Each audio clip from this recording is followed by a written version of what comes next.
Pei and his relationship to Breuer, so I'll have the pleasure of introducing him in a little while. We were a little unsure who was going to get here and who was not, so I think we've all prepared to take full stage if we needed to be. So you'll forgive me if I run through my slides at a certain point, because I put a few extras in not knowing who was going to arrive at the airport. We both did, thank God.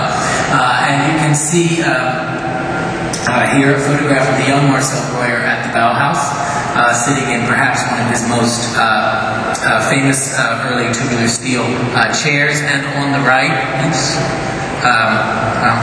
get them back. No? No, we don't want that quite yet. I do want you to savor this photograph if it'll stay there for a moment. There. I am Pei, who I think you'll recognize, still wearing the same glasses, and still as charming, with Marcel Breuer and their wives and families on one of several vacations that the two families took together. So I hope that jogs your memory, Mr. Pei, and we'll take off from that point with your friendship with Breuer, as well as your own student years in conjunction with him a little later on in conversation. What I wanted to do was to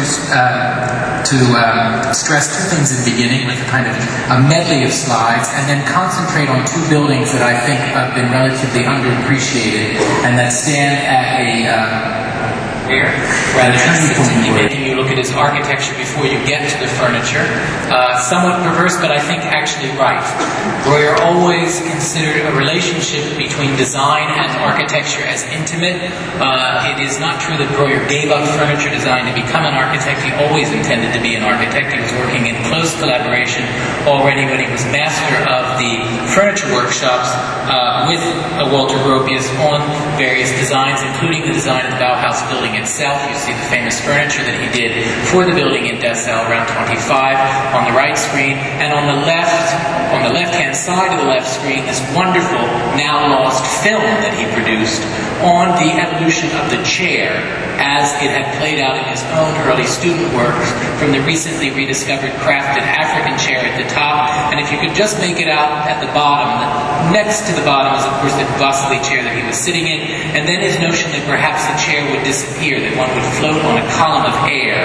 So this search for extraordinary lightness in the early work of floating, and the dedication, of course, to the cantilever, which he had first discovered the capacity of when testing out aluminum tables at the Junkers aircraft factory, from which he stole the idea of a tubular steel form turned on its side. He then began to play with it almost immediately in architecture. Maybe somebody could sort of try to tame the projectors, because I'm actually not touching the... I put together just a series of somewhat sort of art history 101 comparisons left and right to show you continuities between the work of the 20s in Germany, when Breuer aspired to be an architect, first partnering with another former Bauhaus student, Gustav Hassenpflug, opening an architectural office in Berlin, and entering every conceivable competition he could. On the left, a design for a hospital building at Eberfelde, interested in large-scale infrastructural projects, but also was taking advantage already of a step. Not only primitive materials such as here, masonry, exposed masonry on the left, the wonderful Gaines Pavilion in Bristol, England, done during the short period when both Gropius and Breuer were trying out their careers in England, which turned out to be a stepping stone towards America and the New World. And on the right, an unrealized project for a ski hotel in the Austrian Alps. Both of them share this juxtaposition of lightweight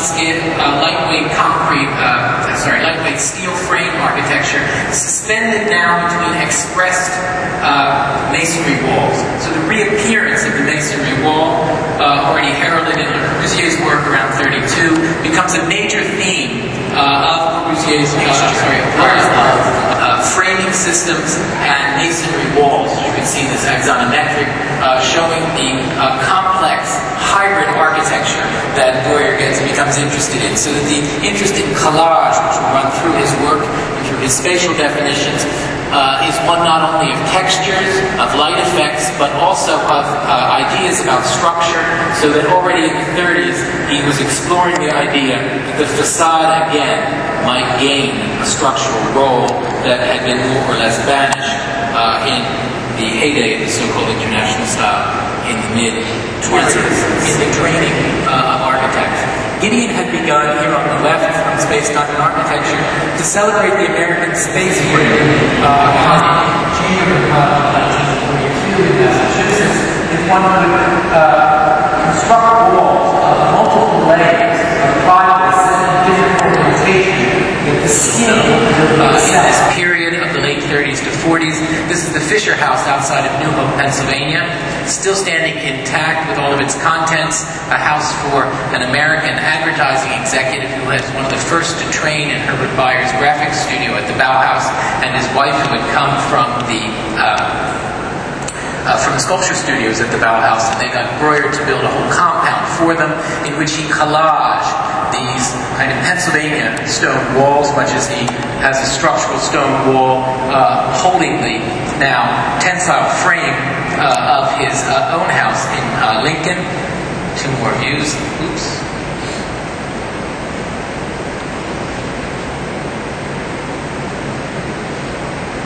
I want to go fast, but I'd like not like that.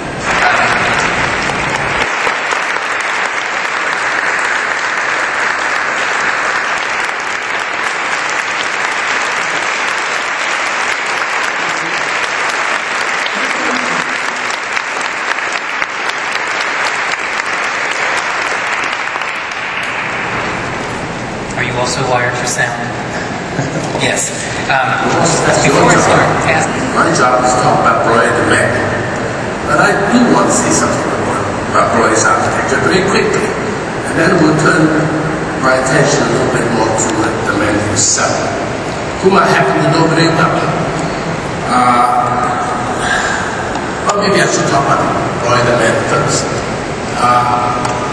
When I was studying at MIT in the late 1930s, I think, Professor Breuer came and went to New York, went to Harvard, and I was very tempted to change school at that time, but I couldn't. I was my last year at MIT, and I wanted that degree. So I waited a year until after I got the degree, and then I applied to Harvard. But at that time, it wasn't that easy to get in.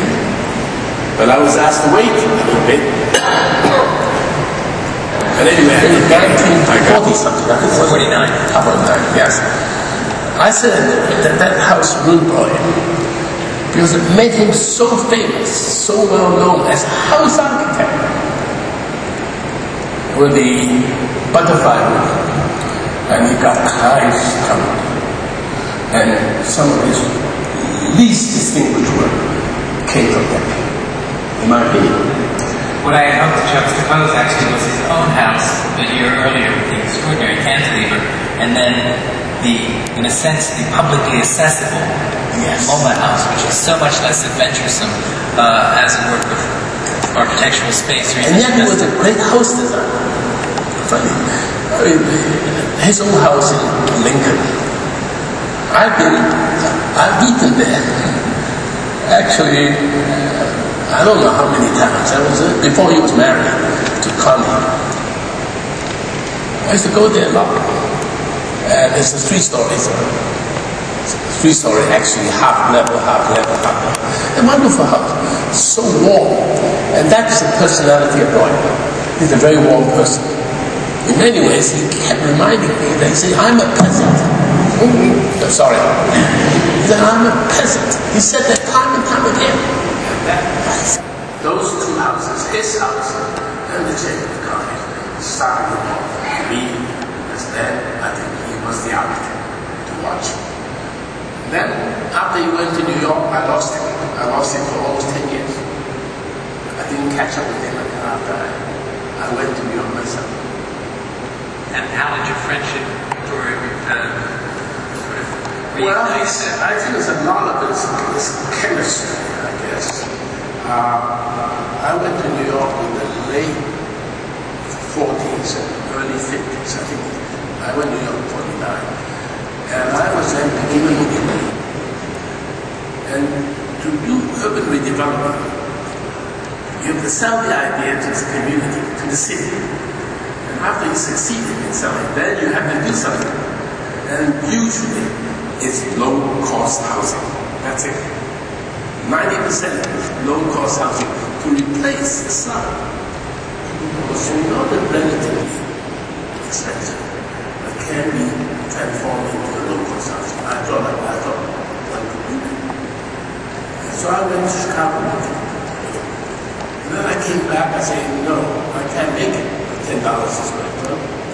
And East was built for $15 a square foot at that time. That is 1992. So I said, maybe concrete is the answer. Which East didn't use. But Breuer did. So Breuer at that time was also experimenting on concrete. So therefore each of us finally did say, but for a different reason. He was in a better position to use concrete and try to express the possibility of art in concrete. I was, my only intention is to how to cut costs from concrete. It's different. But because we're both involved in concrete, we talk about it. And we really talk very little about architecture. You know that? I made 2 trips Breuer to the Aegean Sea, to Greece. First one, 1958. Second one, 1967. I remember 1967 because it was a 6-day war. I was in North Africa when I was 20-something years old, 30 years old. I've seen it. But for me, it's the first time, so it's very interesting. But then he was talking, he would seek out the shepherd and talk to the shepherd. He couldn't speak Greek. But he speak, kind of engage in discussion. And then ask the shepherd, Philip Scully of Yale. So we met at Connie's place and talked about how to defend it. Of course, it was very difficult.